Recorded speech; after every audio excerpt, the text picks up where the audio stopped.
Okay, this is the concept of doing versus causing and the typical progression away from doing and towards causing. So, normally the way we look at our work, I mean most people at least, will look at their work as I have a job to do, and if I do that job, I get paid. It's valuable that I'm doing these things. It's important. It's a source of pride for me, and so that kind of mindset is typically more of a doing mindset. And so in the doing mindset, we kind of think from that perspective. And the doing mindset, it's very valuable, of course, especially early in a career, because if you don't do anything, you're probably not going to cause anything. You won't produce any results. You won't get paid. You won't add value to the world. So think about doing like you're in action and you are creating results from your actions, right? So the results show up as a result of, hey, I put these actions in, it rendered a result, right? Action causes result, right? And again, this could be an employment action, this could be a contracting action, this could be a sales action. I mean, again, there's infinite possible actions that could produce the results, but the bottom line is this is the kind of the mindset of it, right? And so we need a massive action mindset initially in a business or a job or a career usually, because if we don't do, we don't cause. If we don't do, we don't produce a result.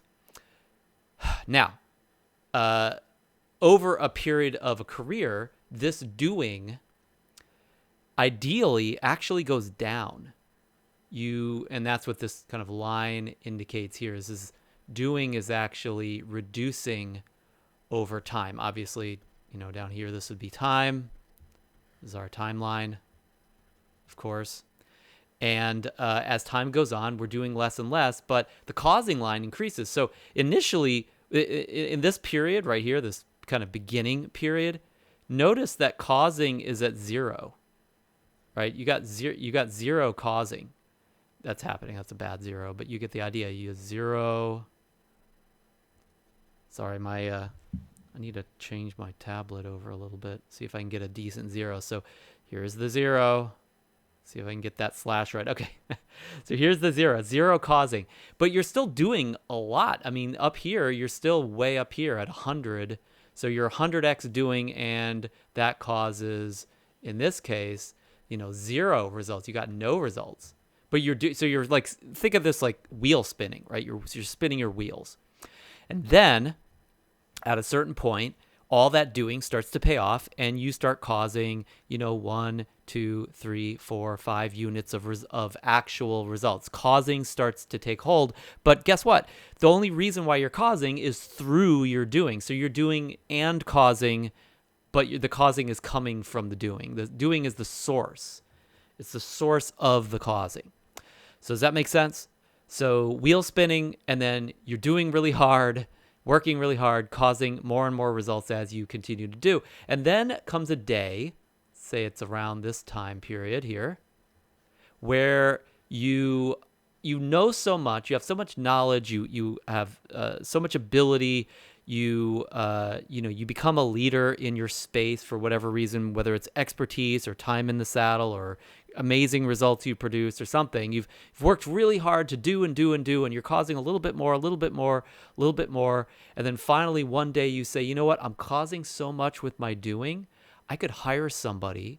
Or maybe your employer says, hey, you know what, we should give them an assistant, right? So there's some level of like, because all this doing, by the way, this is just like high level doing where you're doing really high income activities. You're doing grunt work. You're doing gopher tasks. You're doing, you name it, right?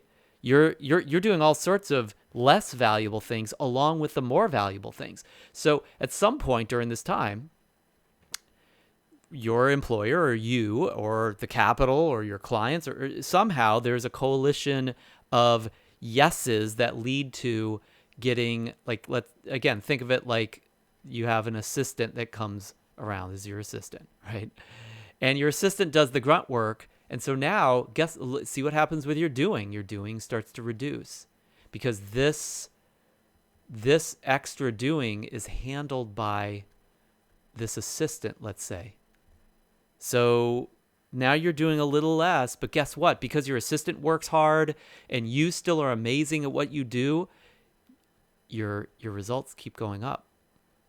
You actually get more results as you outsource some of the grunt work and the Gopher tasks to the assistant, right?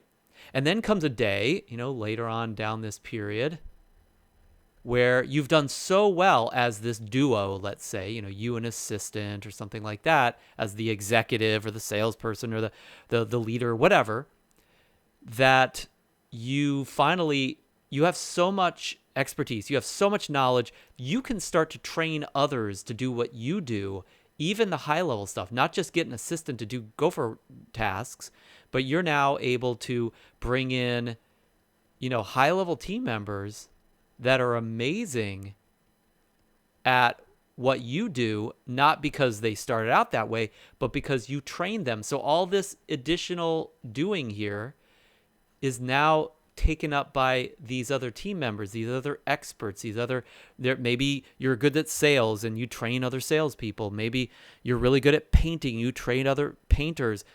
I'm a coach, I'm good at coaching, I've trained other coaches, right? You bring these people in. Right? And then the results keep going up and up and up. And by the way, part of the reason why the results go up is not because these people are better than you, but there's more of them. So causing continues to go up and your doing has gone down.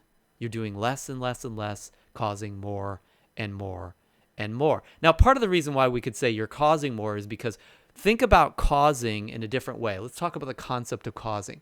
Causing is where a result, again, there's a result that occurs, and we'll just write results again. But the results don't come from action per se. It just comes from who you be. It's like they just come from you. They like emanate from you because of just who you are. Right? Just be you, and results show up. Right? So think of causing like a non-doing, more, like pure causing, not causing through doing, but pure causing as, hey, I told my assistant to do X and they did X. Now, did you do to produce that result? No, you just are the boss or you are the expert, and the result showed up because that assistant handled it, right? Or hey, I'm highly knowledgeable. I'm an expert in these areas. So I teach, there's some doing and teaching, right? But I teach these people how to do it. And so I've caused them to produce a result because I've trained someone else. I've multiplied my own expertise through others. Does that make sense? So now I didn't do, like when they go out and paint the house or make the sale or build the widget or build the house or whatever it is, well, they did it. They were the doing of it. They've made up for my doing. I'm no longer doing so much. I'm way down here in the doing. That's pretty low, right? But it's still caused. And by the way, if I wasn't me as the painter or as the expert, as the coach, as the leader, these people wouldn't have done what they did. So I still caused, I was at cause in the matter of those results occurring because of who I am. Make sense? So, and then later on in this cycle, I inspire the troops to produce even more results, right? And maybe we're getting such great results, we attract more great artists, or managers, or there's automation involved, like whatever. But there's more of these people. There's more ability from my perspective of it's not just training these guys, but I also inspire, right? I might manage, like I hold them accountable, let's say. right? I'm going to lead them. Maybe I coach them through, working with them on how they're doing and how they're feeling and what their mindset is about this and just how the whole thing shapes up for them. I'm guiding them in a way. And so now all these other things, because I can become better and better and better. I'm not just better at the art that I do. I'm become an artist in my training, an artist in my inspiration. I have there's an art of leadership. I become an artist in these areas too. And therefore I don't have to do as much because they're doing more and more people want to be led by me, right? So now I'm doing less and less. My doing has gone down and I'm causing more and more all the time. And then comes a time in a career, ideally, and this isn't always possible, but even a great artist can get more artists to do the art. Even a great salesperson, an influencer, a leader, a charismatic individual can cause more charismatic individuals to be better at what they do, right? So over time, eventually I get to the point where I'm doing so little, it's so minuscule, and I'm still causing more and more because of the people on my team and the people I've inspired and the people that have gone after me and that I've paid it forward to. I eventually get to a point where day comes where I'm now doing nothing. My doing is zero. Not my causing. My causing was zero over here when I was doing 100%. Now I'm doing zero, but guess what? I'm causing up here at 100. I'm at maximum cause, minimum doing. Does that make sense?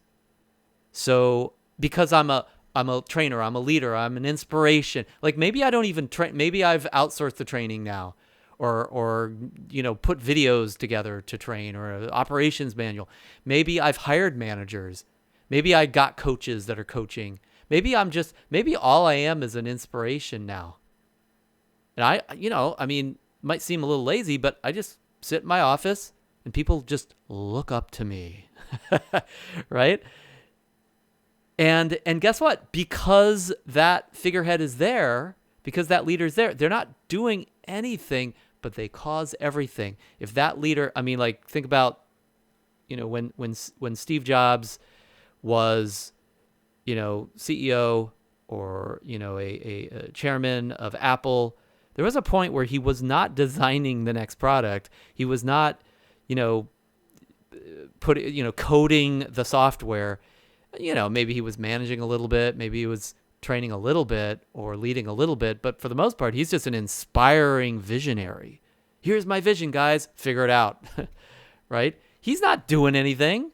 He's just talking a lot about stuff and, punching people in the face every once in a while, a little bit of management, a little bit of accountability, right? So it gets to that point, ideally.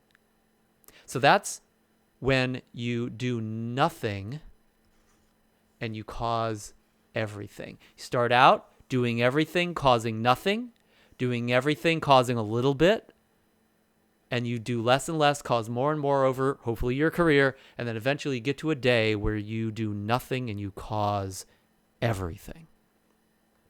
So what are the mechanics of this? Well, I already covered most of them, right? Doing is action. Creating something through action and making sure it's all you. You're the source of all of it.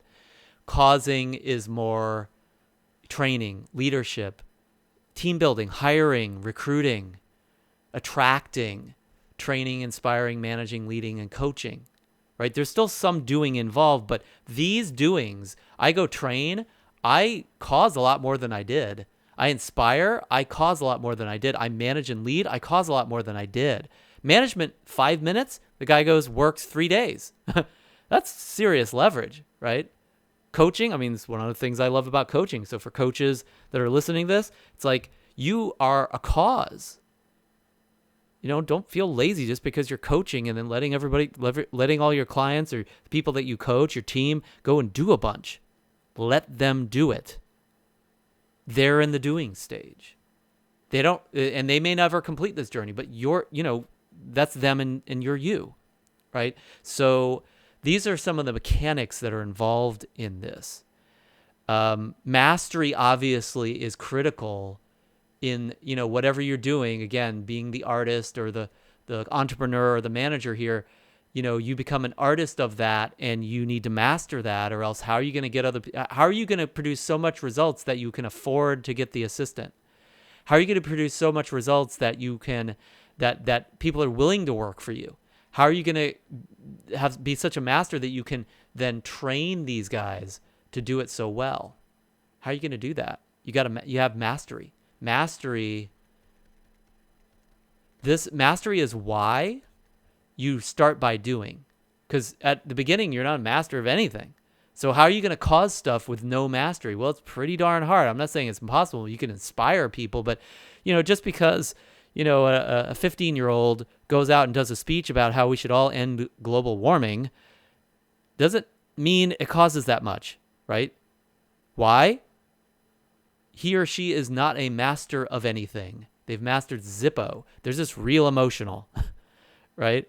So rightly so, there's criticism when somebody does something like that. Why? Because, well, it's inspiring. Maybe somebody will do something different. I doubt it. It's possible. Better than nothing. But if that person goes out and masters how to get clean energy and how to find fuels that don't pollute the atmosphere and how to feed ourselves with low methane crops, I mean, suddenly they're a master. They train others to do that, and they train the farmers, and they add other people who are going to go out there and train people, and now they're managing, they're leading, they're doing all these other things, right? So mastery is like a key part that you get from the doing that eventually leads to leverage with an assistant, and then inspiring and gathering others that want to learn from the master, trained by the master, so to speak. Does that make sense? Time goes by, this process continues to occur. So what are some of the, I'm sure I flipped my colors here in the wrong way, but what are some of the barriers to this? Well, obviously the first barrier up here is gonna, just be laziness, right? So you're not willing to do anything. You don't get mastery out of that, right? Because I don't want to bother, right? And then the other side, of course, is people feeling like they think they're lazy if they do less. People that have to do it all, right? So at the beginning, not being willing to do, well, then maybe you're just lazy. But if you're really hardworking, then your fear of laziness, it's like your self-criticism. Oh, I'm so lazy. I should do that myself, right? And then also there's a matter of being critical or jaded or somehow, pessimistic or a lack of trust. These can be issues that get in the way of bringing on the assistant or bringing on the team, right? By the way, part of this is that you need to, let me go back to my other color here so I'm not mixing ideas, is to have systemization, systems. So if you don't have much of a system, well then the assistant, how's the assistant do what they do? How are these people going to learn, not just learn, but how are they can continually do it with a level of mastery, right? So systems are a critical piece as well. But again, these barriers, whether it's the fear of laziness or getting jaded or pessimistic or lack of trust, not maybe being very inspiring, being bad at management and leadership, like not actually influencing, like if you're going to do this, you better influence others, right? Be a good leader, salesperson, etc. These are issues that can block you from making progress with this. Obviously, one of them, the most general one, is more like fear. Like, what if my assistant screws something up? What if these people do a bad job, right? People are petrified just by that. It's like, but again, that's probably a lack of trust on their part, right? Maybe they don't care. Maybe it's a lack of empathy. Or apathy is another way to put it. these issues could block you from working well and inspiring, systemizing, managing, training. Like, you're giving to others. When these team members do what they're doing, they get the credit. A lot of times you'll be forgotten. Do nothing, you can become invisible. Like, you're just kind of in the background. So like, you could say ego is also another real big detractor from going to the point where you're causing everything and doing nothing, right? Pride. So these are some of the barriers to that. So here's what I'd offer you as a takeaway here. Really think about, first of all, are you doing as much as you need to be doing? And if not, break through the laziness so you can reach mastery and systemize things and really master your craft. And then make enough money and bring enough resources so you can get that assistant and get that leverage, and you could just do what only you can do. And then what other barriers, assuming you've broken past that, what of these late stage barriers might you have? Are you jaded? Are you pessimistic? Lack of trust? Ego? Lazy? Worried about looking lazy? Fear of being taken advantage of or hiring the wrong person? Lack of empathy or some level of apathy? Pride of having done the work, done every single thing? Which of those might be barriers to you along this journey? And what's your next step to move incrementally along this journey? Are you in the stage of mastery where you just need to concentrate on action? Are you in the stage of getting your assistant and you need to bring on that assistant and really cultivate that relationship? Are you at the stage where you have an assistant, but you now need to get another artist on board, somebody else who can do more of what you do and takes even more off of your plate? Are you in the more lead, manage, coach, and train stage where you're bringing more people on and making them even better? Or are you in the inspiration stage where all of this is built and now it's just inspire others to go to the next level, keep moving them forward, and to find people who are inspirable? Because, throw pearls to swine, and they just wreck it, right? You give those pearls to somebody who's hungry for the next thing. It's like they could eat this up. They could really do amazing things. So what stage are you in? What's your next incremental step? What else do you need to let go of doing wise if you're in those stages? And then who do you need to give it to the point where you could walk away and this thing lives beyond you? So think about, again, what stage are you in? What are the barriers that you seem to be facing? I'm generally looking at internal barriers. Obviously, there are external issues as well you might consider. I haven't made that list here. But there's other people's pessimism and lack of trust, other people's lack of action, right? And then you hopefully overcome those things with, again, what we talked about here, a good system, leadership, management, putting together a standard operating procedure, whatever. So what stage are you in? What are the barriers that you face on this journey that you need to overcome? How are you going to overcome those? And then what's your next incremental step to move along this journey of doing less and causing more? And then what's your vision? Can you actually even imagine a vision of you wake up in the morning, you do nothing, but you get paid? Why? Because of who you've become. That you cause everything with your influence, with your opinion, with your inspiration, with your history, with your lineage. What would that look like? How might you get there? All right. That's the distinction between doing and causing. The journey that is the typical journey from, grunt work to artist to manager leader to inspiration, so to speak, inheriting those next levels and climbing that particular ladder of leadership, so to speak.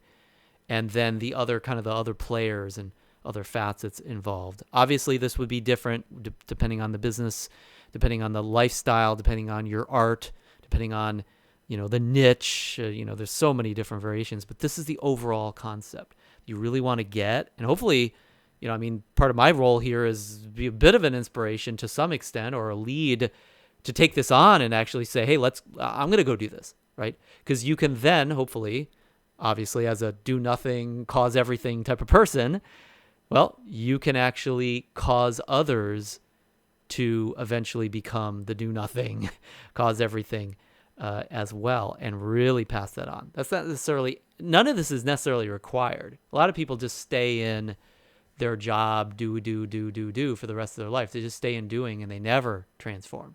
But there are next steps that you can take if you're inspired to do it. And that's what I would encourage you to at least consider and that we can also talk about.